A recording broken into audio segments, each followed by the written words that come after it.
Good afternoon, ladies and gentlemen, and welcome to the program. Cameroon has been in a serious fight against corruption for decades, and the battles get complicated by the day. This means that the resistance corruption has put up is fierce against a whole nation. It can only happen, this can only happen when the policies, strategies, and tactics to fight corruption are either ill-conceived or well-conceived, but poorly executed.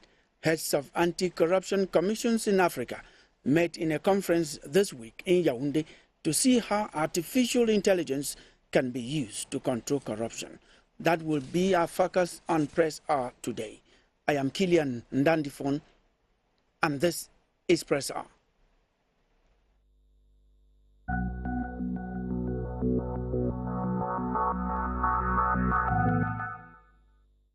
How can artificial intelligence control corruption? That's what we're going to be talking about today on the program. And to talk about, we have the people you would like to have on a set to talk about a topic like this. Morikang Irene Che is the head of the Prevention and Communication Division at the National Anti-Corruption Commission, CONARC. You're welcome to Press Hour, Irene. Thank you, Kilian. I'm glad to be here. Thank you for coming. We have Richard Lajong. Richard Lajong is the publisher. He is the editor-in-chief of the Herald Tribune newspaper. You're welcome, Richard. Thank you very much, Kilian. It's been a while. I've been very busy for the last 2 months or so, and I'm glad to be here on set. And I think this topic is a wonderful topic, especially when we consider some of the things that are happening in our society today. Yes, that's just what we are going to talk about today. It's a very important topic. And as I speak, I have another guest, moi, Patrick, desk editor in the Guardian Post newspaper. Patrick, welcome. Thank you very much, Kilian. And my apologies for coming late. No, you're not late. You've just come in time for us to introduce you. We are waiting for Nelson Tawe. Nelson Tawe is an IT specialist who's going to go deeper into the AI workings, how we can use it to fight corruption. We also have other guests that we're going to get in the course of the program. The chairperson of the National Anti-Corruption Commission, Reverend Dr. Dieudonné Massey-Gams. We have equally Dr. Winfred Fu, who is the National Coordinator of the Cameroon Digital Transformation Acceleration Project, PATNUT. We are also going to get the experience of Sierra Leone in fighting corruption, and we're probably going to learn something from that. At this moment, we call on Angela Mbong, who read the newspapers in our slot press review for Press Hour. Angela.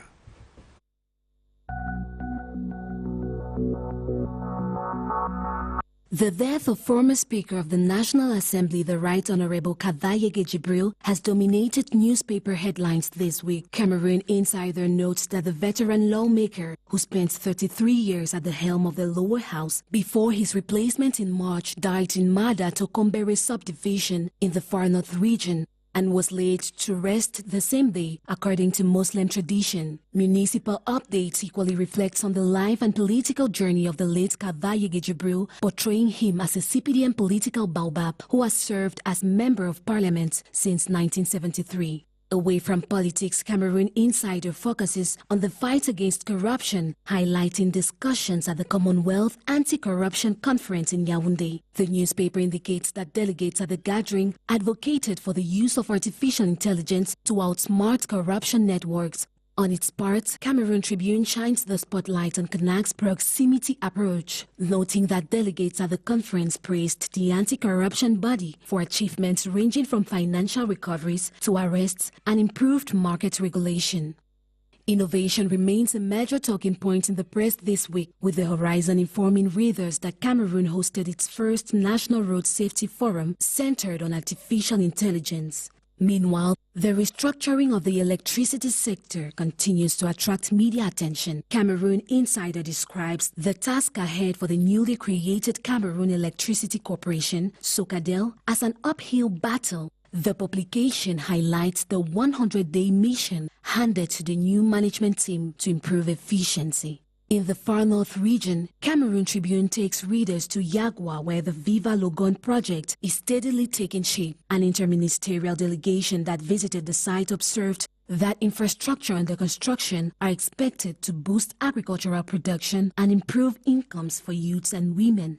Security stories equally made front-page news this week. Municipal Updates highlights the killing of a mobile money operator who was shot dead by gunmen in Limbe, southwest region, under circumstances that remain unclear.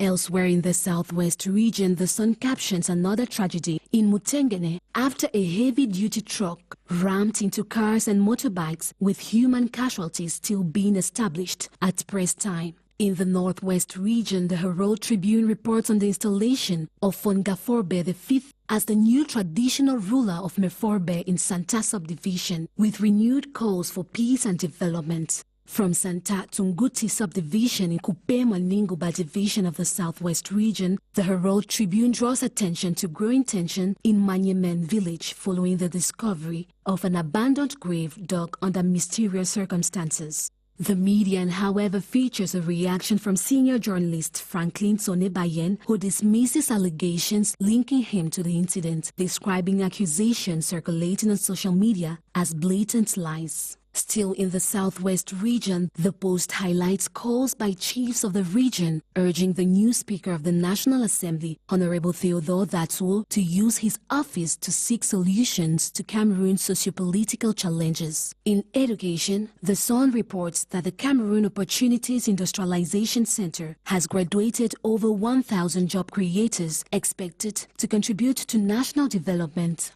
In another development, Cameroon Insider informs readers that the Circle of Friends of Cameroon (CIRAC) has extended assistance to more than 700 inmates in Fou, in the center region, through donations made by the diplomatic wing of the First Lady's charity organization. And that's the week through the eyes of the press. See you next week for what the papers would have said.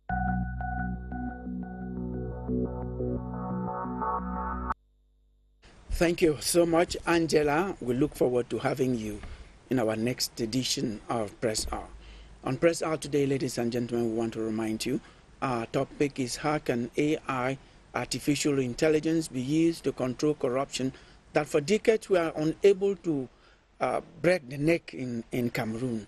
We're going to welcome one person who was not introduced when we're doing the formal introduction.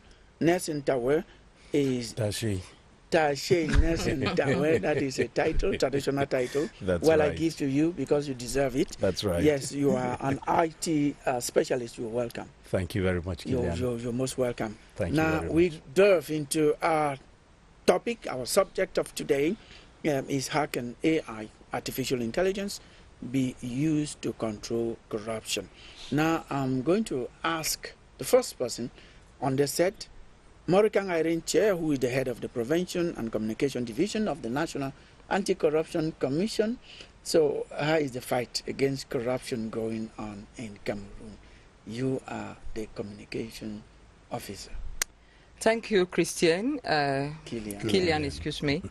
I think it's going on fine because we've been making our strides, although there might be baby strides, but Cameroon is not where it was in 2006 when CONAC was created. We have a national anti-corruption strategy, which is like the roadmap of the fight against corruption in Cameroon. We've brought on board several actors because, as you know, the mission of CONAC is to contribute to the fight. It means there are other actors. And these actors, the civil society, the media, the youth, women, all of them have been brought on board. And we've also ensured that all government ministries, they create anti-corruption units, which are like the eyes of CONAC in these different structures.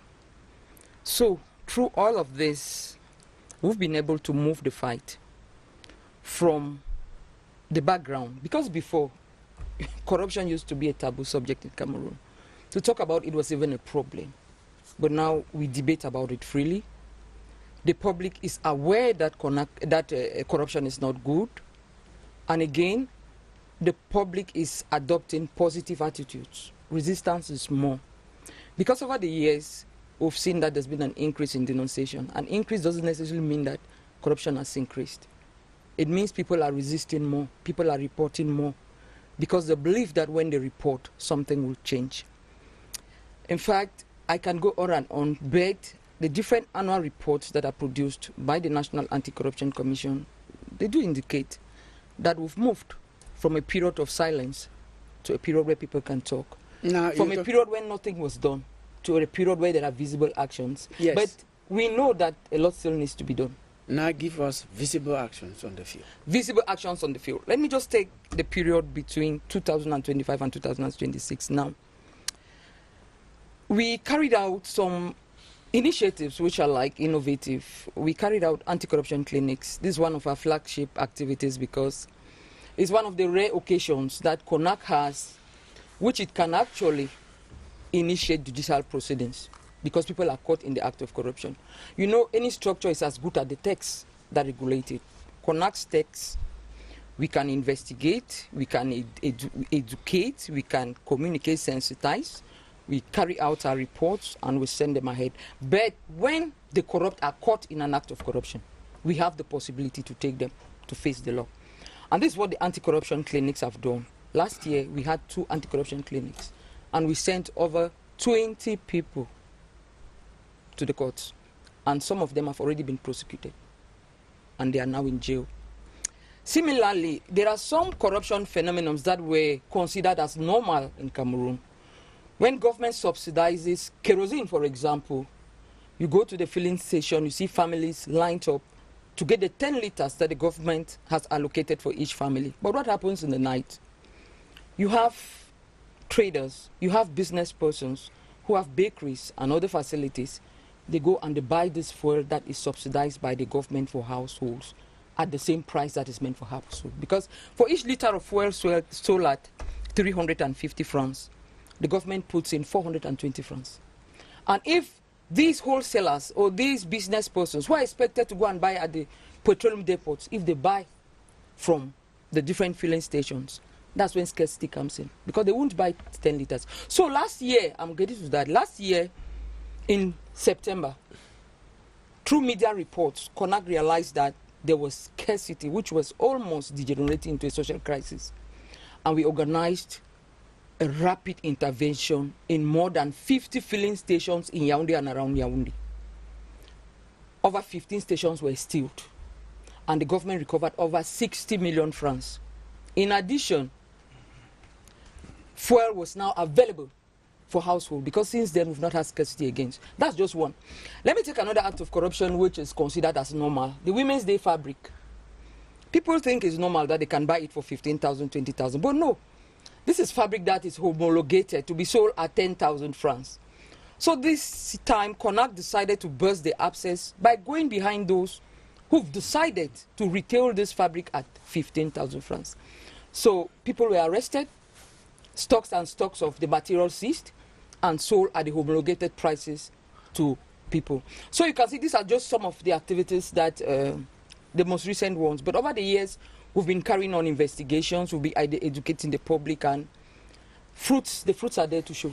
I will take the microphone to the other panelists, but before I do that, just this question, you talked about you investigate for most of the cases, except those who are caught pants down, as you've demonstrated, and you know that the real people who are involved in macro corruption is very difficult for you to get them pants down. Yeah. You do investigation and you send the reports up, and this is where many people think that the lack of powers to sanction that CONAC experiences is actually a handicap and makes CONAC ineffective. I share your opinion, because if you look at anti-corruption agencies that are succeeding in Africa, they are agencies that have prosecutorial powers. When they carry out an investigation and have conclusive reports that a suspect has embezzled or is carrying out something that is not good, they can initiate judicial proceedings. But what happens is that in Cameroon, except people are caught in the act, and that is where we think that the text creating CONAC should be revised, because it is frustrating to the anti-corruption unit to carry out so much work. It is even frustrating to citizens that they would denounce. CONAC will be on the field and carry out so much work, come out with the evidences, and for 5, 6, 7, 10 years even, the same people who are indicted are moving freely on the street. So it's frustrating to the Anti-Corruption Commission, but as I said, any commission works within the confines of the law. As of now, we investigate, we collect the evidences, and we transmit. For those caught in the act, we can initiate judicial proceedings. But the best case scenario would be for CONAC to initiate judicial proceedings when it has conclusive investigations.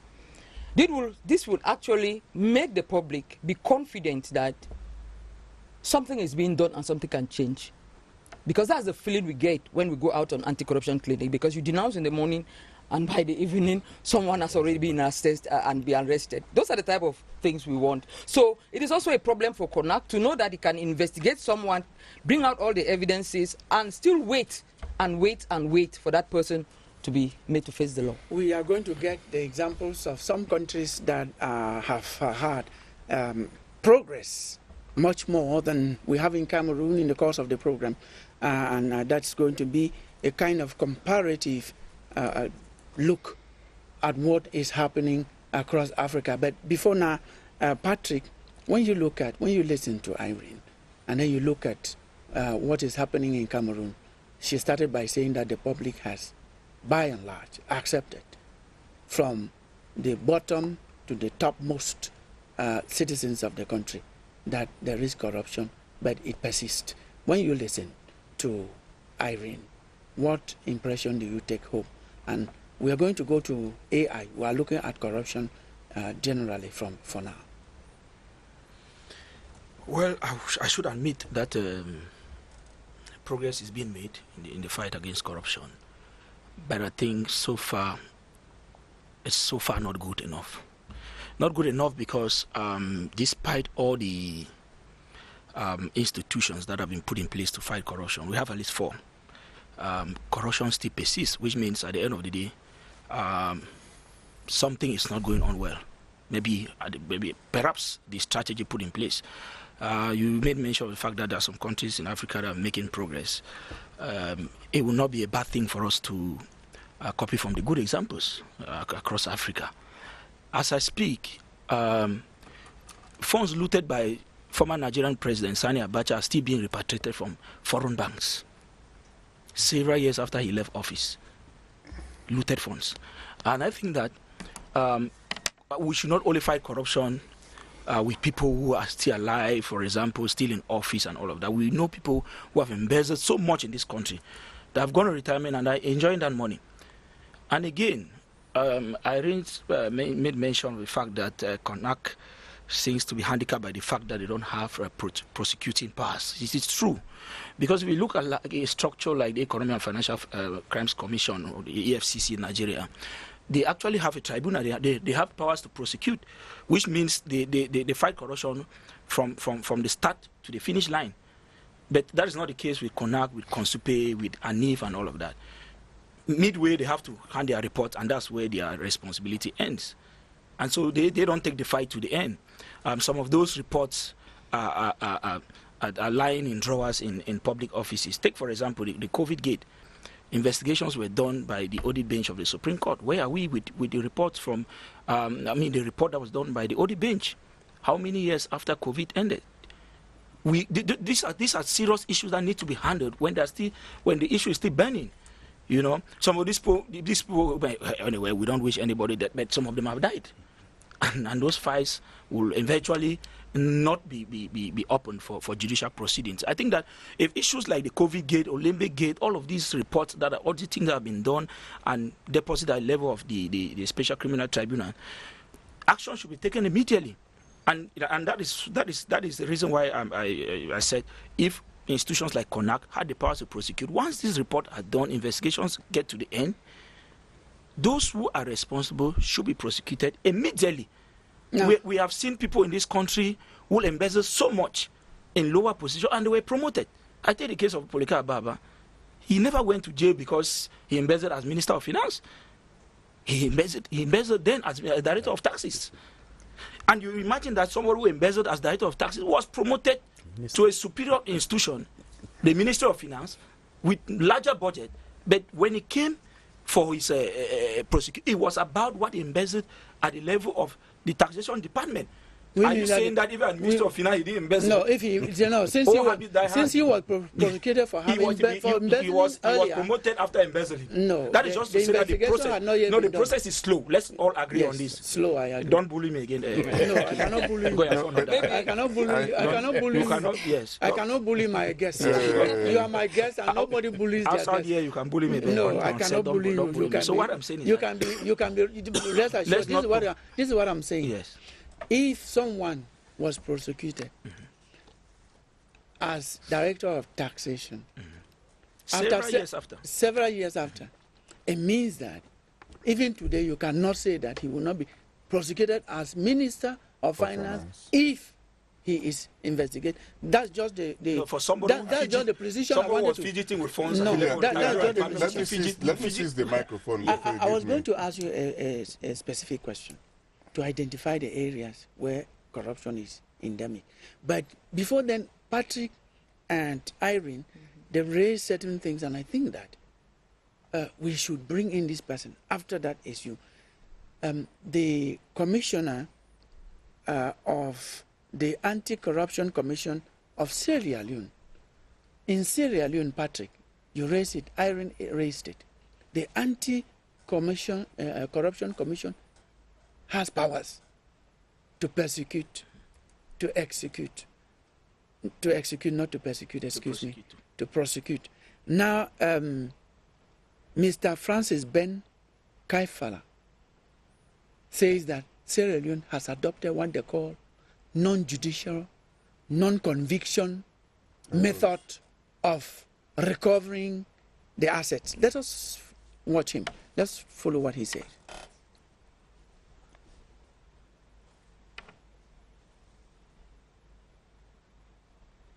Well,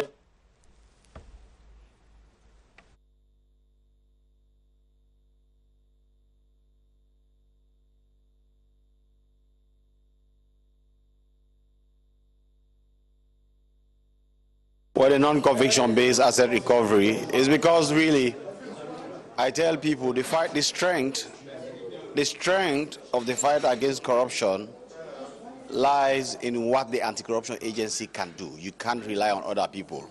So in Africa, there has been too much reliance on the judiciary, and we all know the challenges that we have had with the judiciary. There are allegations of corruption, cases take long to complete, and sometimes the outcome is not as optimal as we want. So we decided to go for non-conviction-based asset recovery, whereby we can impose administrative sanctions. So if you steal money, we get the money from you. If you build properties, we recover the properties. If you do anything with the money, we get everything. We impose interest on the money for every completed year from the time you stole it. And also we bar you from holding public office for a minimum of 5 years. So that has helped a lot in pushing anti-corruption efforts ahead. And it reduces the time that we have to dealing with cases. So we've been doing a lot of recoveries, both cash, properties, vehicles, items, and also we have been imposing sentences where people are barred in real time from holding public office. And that has sent a lot of message in the system. Wow. Can I react to that? Well, yes. Briefly. Yeah, then, briefly. Let me react to that. I would say, from what the head of the Anti-Corruption Commission of Sierra Leone is saying, when corruption cases, they have to go through the normal system, they go to the courts, the time is usually strenuous and long. So what most anti-corruption agencies in Africa they are doing now is they've asked their governments to enact legislation that permits them to recover the money and seal the assets as soon as they realize or they carry out conclusive investigations. This is the case, he talked about the EFCC. That's what is happening in Nigeria. In Nigeria, they also have what is called the extrajudicial recoveries, meaning that as soon as they establish the fact that you are a suspect and they have enough evidence against you, they go ahead, they seize your property, they impound your cars, they recover what they can recover, and they even take and they hand over to the state, and they have a special account for that.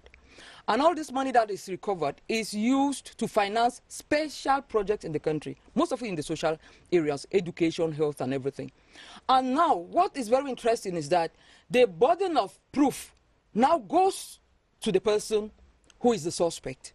Because now if you feel that you don't deserve what you are having or what you're facing, or if you deserve that the property that EFCC seized is actually a property that you honestly earned, now you take the EFCC to court. But believe me, since it's very difficult, when you have people who have enriched themselves illicitly, it's difficult for them to prove. It makes it very difficult. But here in Cameroon, what happens? If, for example, you want to say that one of us has stolen something, you have to prove. It's you who is accusing, you have to prove that I stole from the government. You see the difficulty. Rather than make it possible for the anti-corruption structure, when you have all the evidence, you go ahead and seal.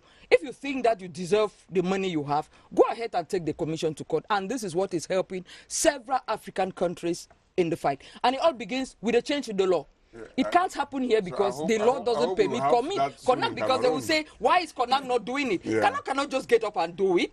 The law need to empower CONAC to be able to carry out non-judicial recoveries, to be able to initiate procedures after its investigations and all. I hope you will push that law to be effective.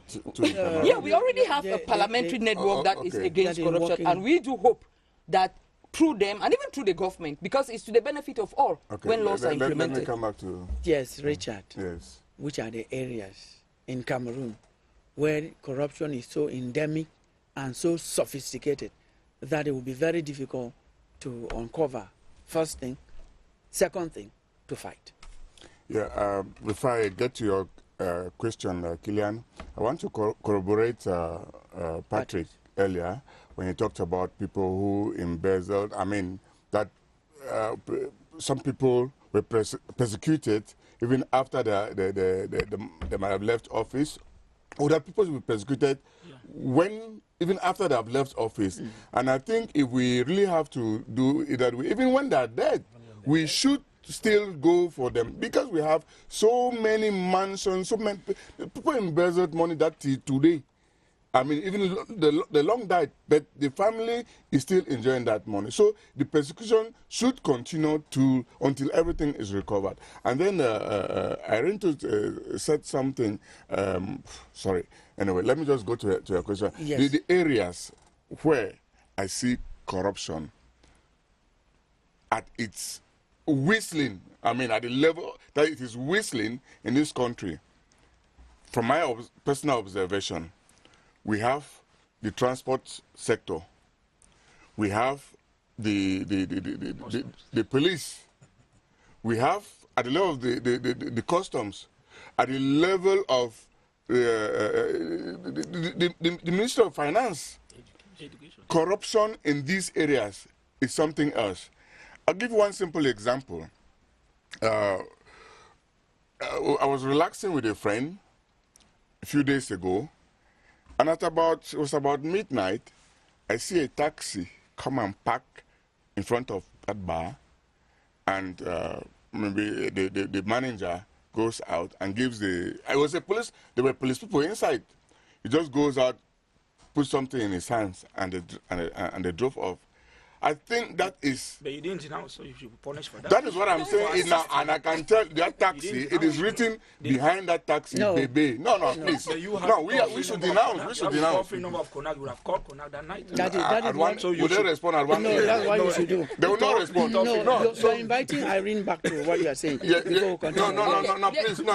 No, wait, no, you come back. Let me go on. Okay. No, I mentioned after her, she will come. You will come back. What he did, he saw a corruption exercise going on, and an act of corruption going on. He is denouncing it here, which is not bad. Program. What should people do when they see such things? In fact, but can you first of all prove that was corruption? How do you know that it's not someone who get money to a friend or to a family member? Listen. Let me tell you something. Yes. In the evening, when you visit some of these bars in the evening, you find the police will come, the gendarmes, the brigade, the whatever, the different sectors, even of the police, they keep going around, and even where you have these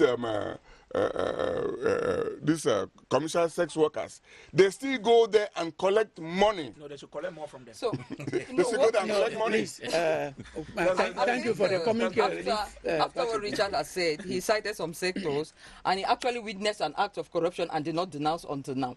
No, In that case, let me say what we always say. No, the next day you could have taken the contacts and every other thing. But what I want to say is that when you see corruption and you don't denounce, you are not a victim, you are an accomplice, and you are not playing your role in the fight against corruption, because it's a collective endeavor. It begins with the one who sees and denounces. If you see and you don't denounce, don't think you are doing yourself or you are doing the country a favor. As the Pope said when he was in Cameroon, break the corruption chain. Everyone has something to do to break that corruption chain. You who sees corruption and do not react, you are not breaking the corruption chain. You are fueling it. Because let me tell you, at times, corruption is so comfortable to the people who do it that you need a third party to break the chain. And that is where artificial intelligence comes in. Okay. Because artificial intelligence can actually bring out the trends and bring out acts of corruption where things seem to be very normal. You cited sectors here: transport, police, custom, finance, education. Yes, they are all corrupt. But I tell you, we should go beyond this. Why? Because most of what is here, these are corruption done by flies. They are the visible corruption. That's the 500 francs, 1,000 francs that circulates. But what really drains the government, they are the millions that are done where you have public procurement. Let me continue. We have to start from somewhere. Let me continue. We are starting from somewhere. And I'm not saying that some corruption is let us not first of all big and small look at the bigger, bigger level. Big and small corruption. Starts from the lower level. And that's what I'm saying. If we don't nip it in the bud from that lower level, it will move up to the And I'm accepting with you. I'm saying that we should not only look at the lower level. We should look at it. That is what CONAC is doing every other day. We call them the flies. But we should also look at the tigers. The tigers are who? They are the heavy people behind the public procurement. Those things. People who go into deals with government officials, they seal the deals, and they will not denounce because it is to their interest. The people who suffer are Cameroonians because the contracts are being financed by public budget. So while we are targeting the visible part of corruption, we have to start putting in place mechanisms that we can dictate the invisible part of corruption. And that's where artificial intelligence comes in. Yes, because it can dictate trends that are not normal. We are taking it now to give Richard the number he should call when he sees. No, you have it 1517. Everybody knows. What is the number again? 1517 1517 toll free, and you call on one day. I mentioned the transport sector, these toll gates. Yes. My experience twice along the Bamenda Bafsa, the toll gate at Bayangam. What they do there, when you come, if you give, for example, 1,000 francs, they give you the ticket. And before you realize, a woman drops bitter cola in your palms. And then, by some reflex, you drive off. Before you realize that you did not get your change. So twice I have told them there. I said, the next time you do this, no, please, it's not all the time. I said, the next time you do this, we are going to face it. Yes, you are very right, because actually the highways are some of the most endemic places where you can see visible acts of corruption. Every year, CONAC has what it calls the corridors. It takes from Douala right up to Marwa. Cleside takes from Yaoundé to Bafoussam and to Douala. So this triangle, and then up north, the corridor. Why? Because we've noticed, as you said, the toll gates are actually one of the most endemic areas of corruption, because you won't understand how the number of vehicles that ply our roads, they increase every day. But revenue from toll gates drop. It means there's a problem. As you say, that's one technique. They say another one is that people give money, and in place they instead give but water. They don't give tickets. You pay for your toll gate and they give you water. So what are you paying for? The water. That is it. Then you so take the water and you continue. You drive. You've sold a bottle of water. So what we are saying is that CONAC is aware of this area, and we've been attacking this systemic corruption at the toll gates, at the control points, and every other place. This is what is happening, and people are even suffering that maybe today. If you go to the toll gate, pay for the toll gate, and you are not given the ticket, be very careful, because maybe 2-3 kilometers ahead, if you are stopped, if there's a control, you pay 6,000 at least. So anybody who falls victim to that knows that if you are caught, instead of the 500 francs, you're going to pay at least 6,000 CFA francs. Now, you've mentioned artificial intelligence so many times. We have an IT specialist here on the set. That's why we brought him. Now, tell us how artificial intelligence can break through, can break this chain of corruption. Thank you, Kilian. I have listened with a lot of interest.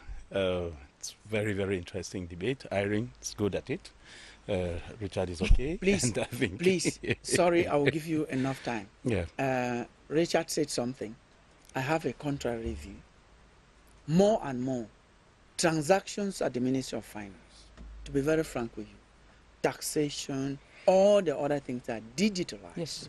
Once you please, let me finish.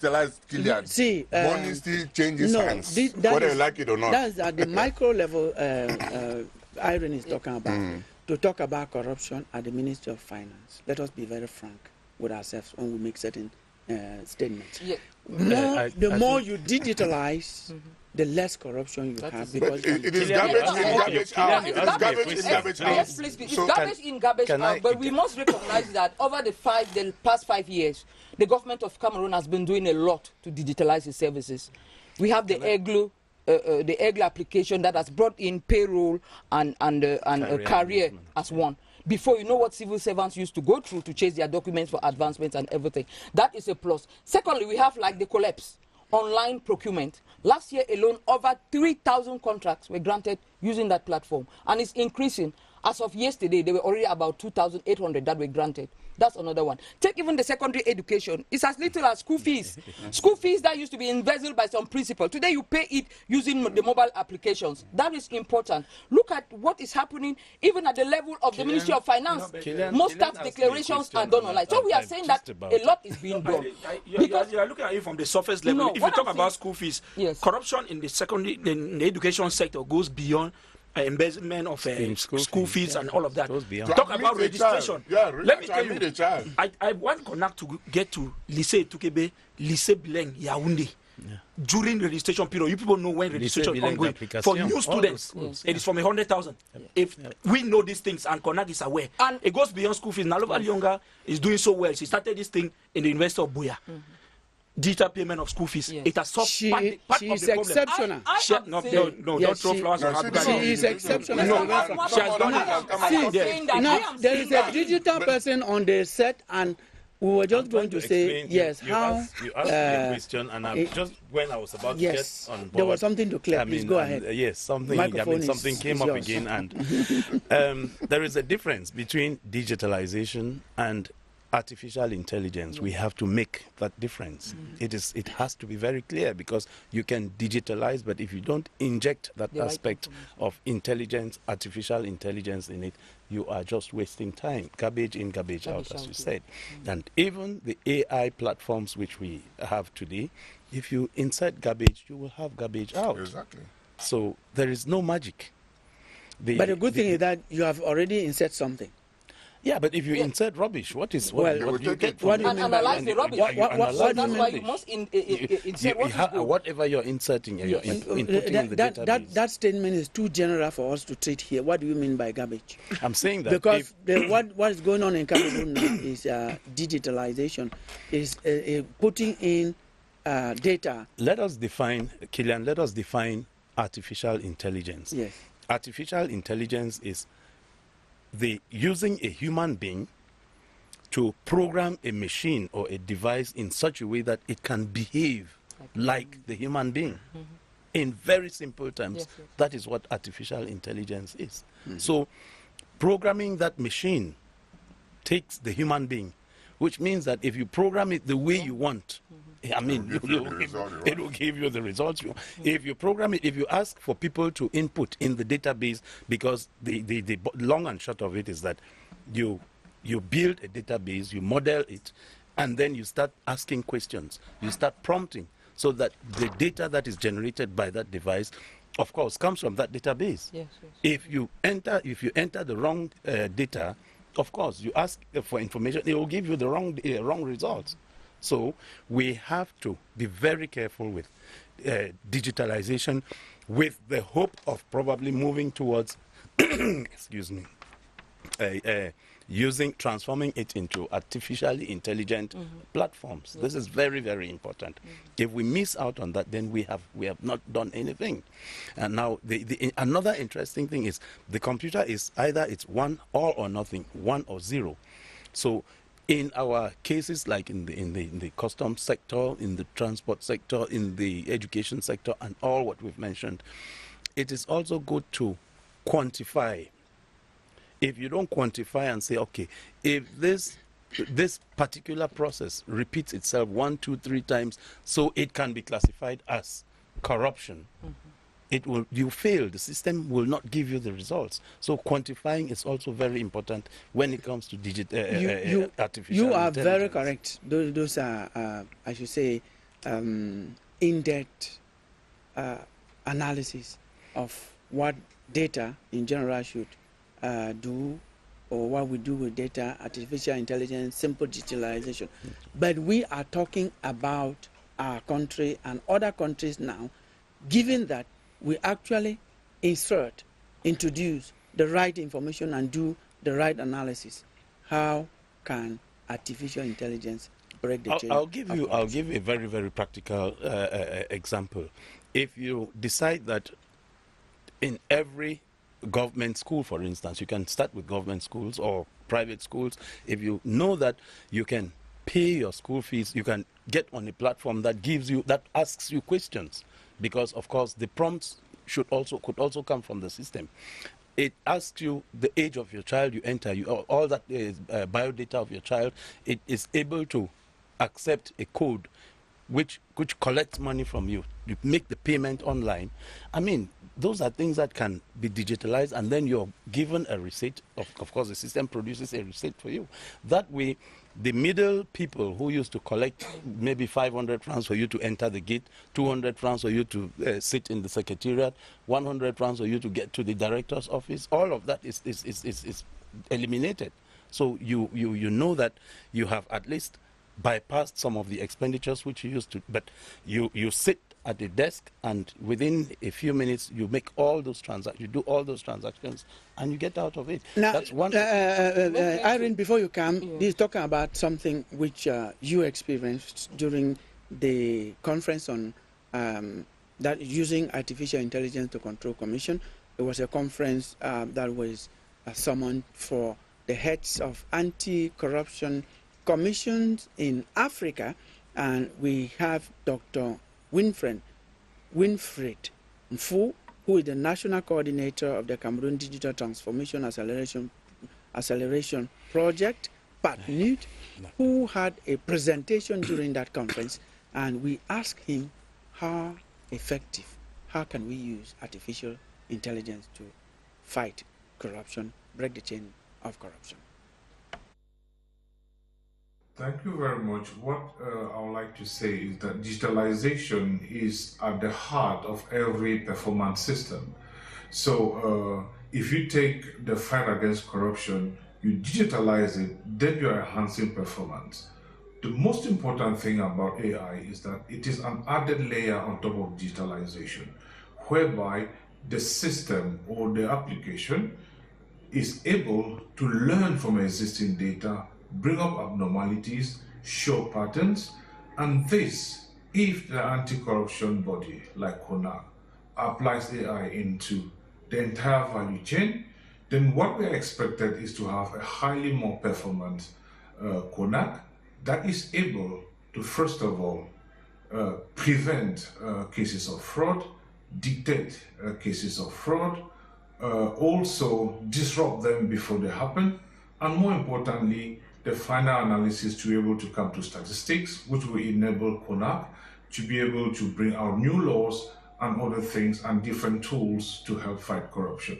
So AI is very, very fundamental in the fight against corruption. Like in every country, that has been proven in all of the countries, such as in the Caribbean, where AI is constantly being used to be able to dictate cases of fraud, corruption, and all other ills, as well as the performance of different organizations. Thank you.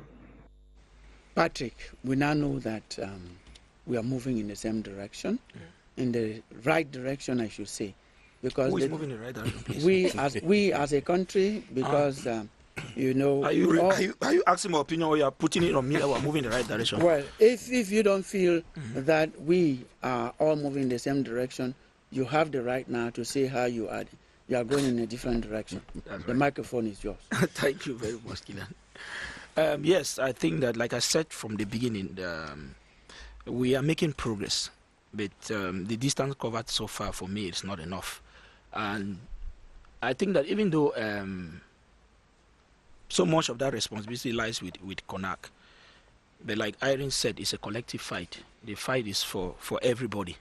From those who have to denounce acts of corruption, to those who have to assist in the process of getting those who are corrupt individuals pay the heavy price and all of that. Like I said, we should not really, we are limited in the fight because like Irene Wilson, CONAC has agreed severally that CONAC at the moment doesn't have enough powers. They have not been empowered enough to be able to succeed in this fight, and I think that is deliberate. We are operating with a regime, a government that is usually they want to sell the goat and then they hold the rope, because otherwise why will you create institutions like CONAC and basic things like empowering them to be able to take the fight from the beginning to the end? Why would you not just empower them? I'm sure that even the regime barons themselves cannot push for this. A while ago, she was talking about a network operating in parliament. I'm sure most parliamentarians will not want to vote that bill because they know that they themselves are not free. Imagine what the current the network itself. That is what I'm saying. Imagine what the current Speaker of the National Assembly just did. Over 100. It is alarming. Workers recruited, ghost workers at the National Assembly. Over 100. It's alarming, Kylian. And these are the people that you think that a bill of that nature will get to Parliament and they'll be able to vote. It's impossible. You are talking about workers in Parliament, and you are talking about parliamentarians. Even the parliamentarians themselves, most of them are contractors. They operate in the public domain. Some will take contracts that are never executed. Do you want me to call names here? So that when I go down there, they send Janamso behind me. These people, they do this thing. They are corrupt in their own small ways, in their own small corners. And they cannot vote this. They will not be comfortable seeing CONAC being empowered to the level that it's true that they have immunity, but there's a procedure for that to be lifted. Once it's lifted, they can be prosecuted. What you are saying is that you know them, but you don't. We all know these things. No, we all know these people. We have a unit. Not that we know of parliamentarians that fight against corruption, and they could not identify ghost workers. For how many years in Parliament? Millions have been spent paying people who are not working at the National Assembly. And sometimes some of these groups that are formed, these are not, first of all, the Parliament is like taken care of. This is not about Parliament. This is not about Parliament. No, we also know just an example. I have mentioned the fact that it's a network. What does the network doing? Let me tell Patrick. It brings out everything that is. There was a law that came to Parliament. We have a tax on the phone today. But the law came to Parliament, and there were some parliamentarians who stopped that law from, extorting money from citizens. So there are some parliamentarians. There are some parliamentarians who actually work, and when we're talking about them, we should not generalize. We're not generalizing, but most of them play to the gallery. Yes. Maybe I react to what the coordinator of PATNUC, Dr. Fu, what he said about digitalization.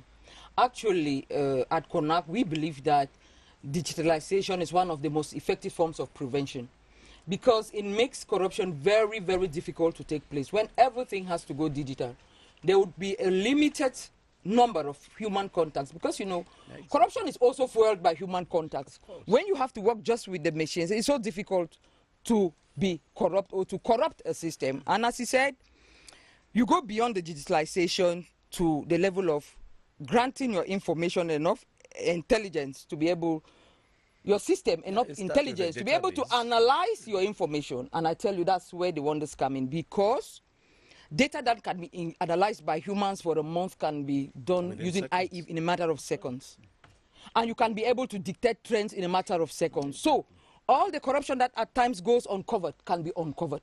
When we do put in the right information into the system, we educate our digital tool so much so that it can dictate the trends that are not in line with what has been decided.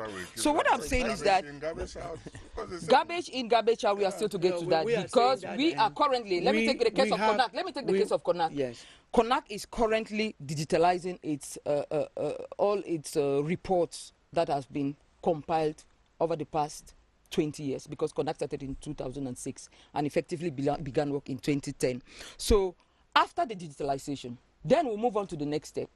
How do we create a solution, or how do we create a program that can be able to analyze information? For example, if we want to say which is the sector that is most corrupt or most denounced in Cameroon, in a matter of seconds, it brings it out. There's a problem with that. Excuse me. If you digitalize your reports, it doesn't help the process. It helps you people running the structure. Yes. But it doesn't help. It doesn't identify where the corruption is. If you identify corrupt practices and digitalize them, and digitalize them, then you move on to the next layer, which is AI, which Dr. Winfried talked about.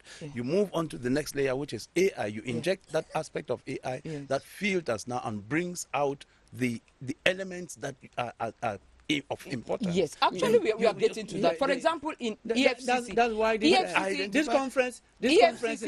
this conference in Cameroon was for that. It was for that, and was attended by heads of anti-corruption. Christian, permit me say that the presentation of EFCC in Nigeria, it focused on a platform, a digital platform that they have put in place. From the time you send in a denunciation, the system analyzes it completely before sending it to the investigators. It will tell you where it's coming from, what are the possible actions that you can carry out. So that's the platform that they have put in. So that is where we are eventually heading to. Irene, yes, and the chairman of the National Anti-Corruption Commission, Reverend Dr. Dieudonné Massé-Gams, is unequivocal. He is very clear and loud when he says that we need to be more transparent in the management of public funds. He's even calling on God to intervene, on Cameroonians to change. Now, we met him, and this is the message he has. After him, we're going to come back to the set.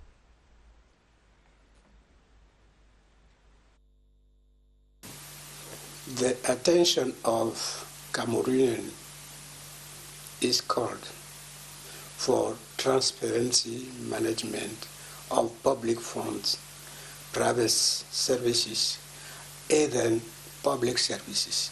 So I think in humility that we have the blessing of God.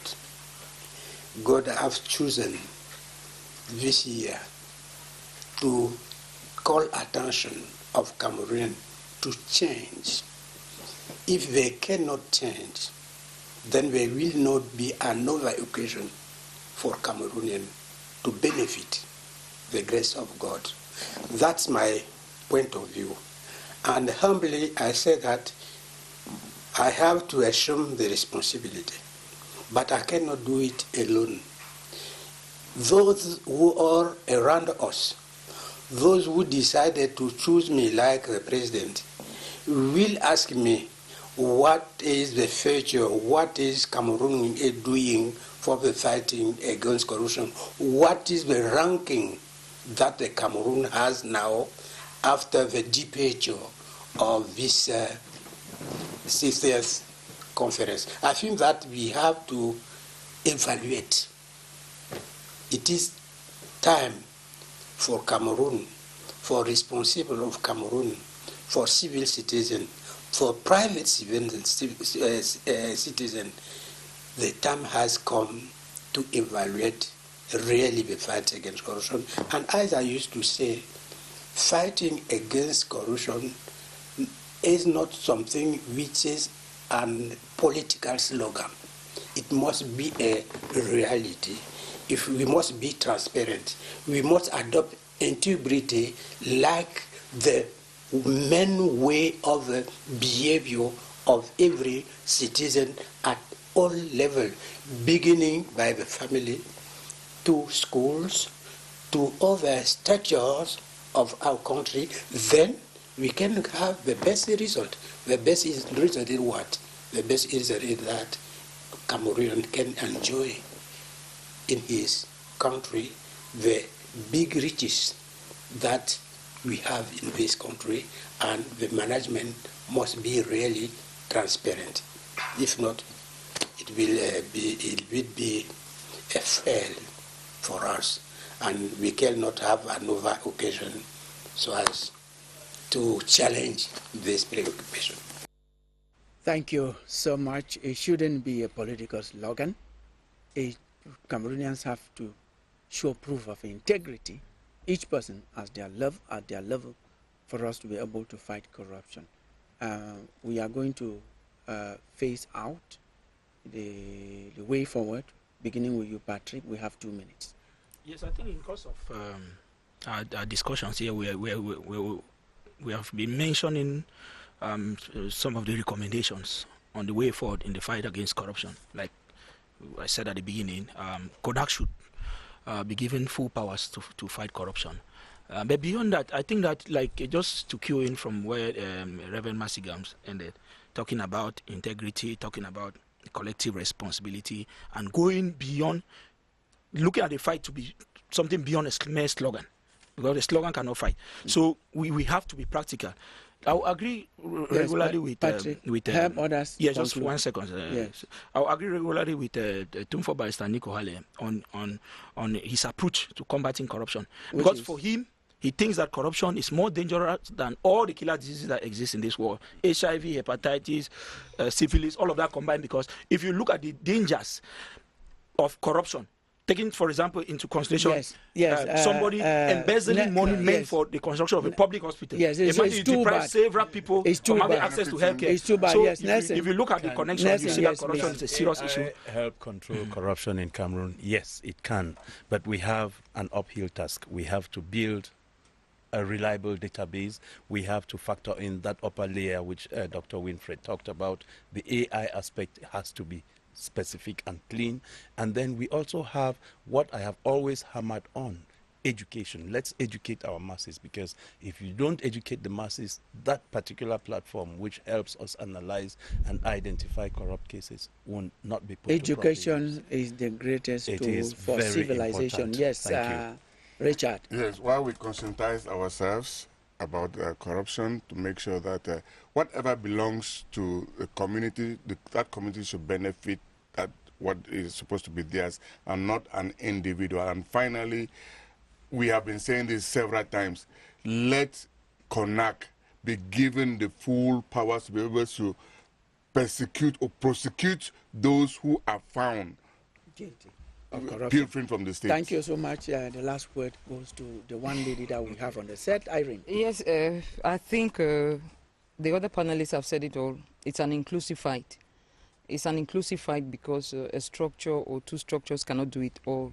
It begins with the common citizens, the one who sees an act of corruption and denounces. It goes beyond that to strengthening laws, making it very, very difficult for corruption to take place and to empower CONAC, as they said. Also, we can adopt what is done in other countries. In Nigeria, for example, whistleblowers yes, are given 5% of money that they help the government to recover. Oh, thank you. So it has encouraged people to denounce that. Those are also measures. Those are measures that can be taken here. So it's an inclusive fight. It's an inclusive fight, and also make recoveries easier. Going through lengthy court procedures for 10, 20 years is usually strenuous. Thank you so much, ladies and gentlemen, for the very exciting discussion that we had on the set today. Thank you so much for watching this program. There will be a rebroadcast on Monday at 2:30. Thanks for watching.